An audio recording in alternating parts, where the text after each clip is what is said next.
మాజీ ముఖ్యమంత్రి కేసీఆర్ ఇక పవర్ కమిషన్ విచారణను ఎదుర్కోవాల్సిందేనా? అసలు ఏంటి పవర్ కమిషన్?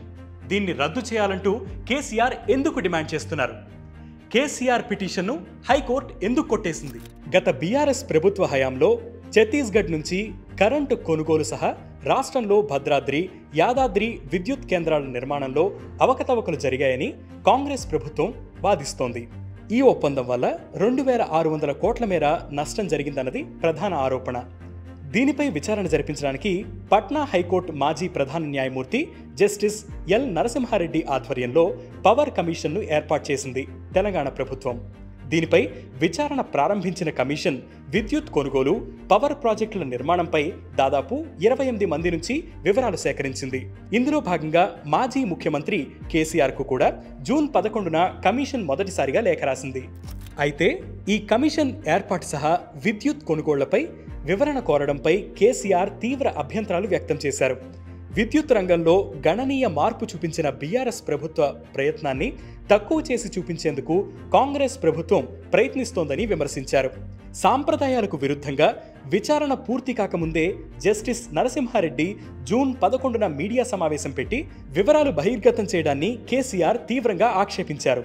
విద్యుత్ చట్టం 2003 ప్రకారం చట్టబద్ధంగానే కొనుగోలు జరిగాయని, అయితే విద్యుత్ కొనుగోళ్లలో ఇప్పటికే తప్పు జరిగిపోయినట్లు, ఆర్థిక నష్టాన్ని లెక్కించడం మాత్రమే మిగిలి ఉందన్నట్లుగా జస్టిస్ నరసింహారెడ్డి వ్యాఖ్యలు ఉన్నాయని తప్పుపట్టారు. దీంతో ఆయన్ను విచారణ కమిషన్ నుంచి తప్పుకోవాల్సిందిగా కోరుతూ జూన్ 15న ప్రత్యుత్తరం పంపారు. దీనిపై అధికార కాంగ్రెస్ నేతల నుంచి కేసీఆర్ తీవ్ర విమర్శలు ఎదుర్కొన్నారు. రాష్ట్ర విభజన చట్టంలో పొందుపరిచినట్లు కేంద్ర ప్రభుత్వ రంగ సంస్థ ఎన్టీపీసీతో 4000 మెగావాట్ల విద్యుత్ ఉత్పత్తి ప్లాంట్ను నిర్మించి ఉంటే రాష్ట్ర ప్రభుత్వానికి 20 కోట్లకు మించి ఖర్చయ్యేది కాదని, అప్పుడు యాదాద్రి పవర్ ప్లాంట్ అవసరమే ఉండకపోయేదని కాంగ్రెస్ వాదన. కేవలం కమిషన్ల కోసమే అధిక మొత్తాన్ని వెచ్చించి గత కేసీఆర్ ప్రభుత్వం విద్యుత్ కొనుగోలు జరిపిందని కాంగ్రెస్ నేతలు ఆరోపిస్తున్నారు. ఈ నేపథ్యంలో జూన్ 19న కమిషన్ మరోసారి కేసీఆర్కు లేఖ రాసింది. ఇందులో కమిషన్ కార్యాలయానికి కేసీఆర్ ప్రత్యక్షంగా వచ్చి వివరణ ఇవ్వాలనుకుంటే తగిన ఏర్పాట్లు చేస్తామని అందులో తెలిపింది. అంతేకాకుండా ఈ విచారణలో సమాచారం ఇచ్చిన సాక్షులను క్రాస్ ఎగ్జామిన్ చేయాలనుకుంటే కేసీఆర్ చేయవచ్చంటూ పవర్ కమిషన్ అవకాశం ఇచ్చింది. అయితే దానిపై మాజీ సీఎం కేసీఆర్ హైకోర్టును ఆశ్రయించారు. విచారణ కమిషన్ను రద్దు చేయాలంటూ జూన్ 25న రిట్ పిటిషన్ దాఖలు చేశారు. విద్యుత్ కొనుగోళ్లలో ఎక్కడా అవకతవకలు జరగలేదని, సహజ న్యాయ సూత్రాలకు విరుద్ధంగా విచారణ కమిషన్ ఏర్పాటు చేశారని కేసీఆర్ తరపున న్యాయవాదులు కోర్టుకు నివేదించారు.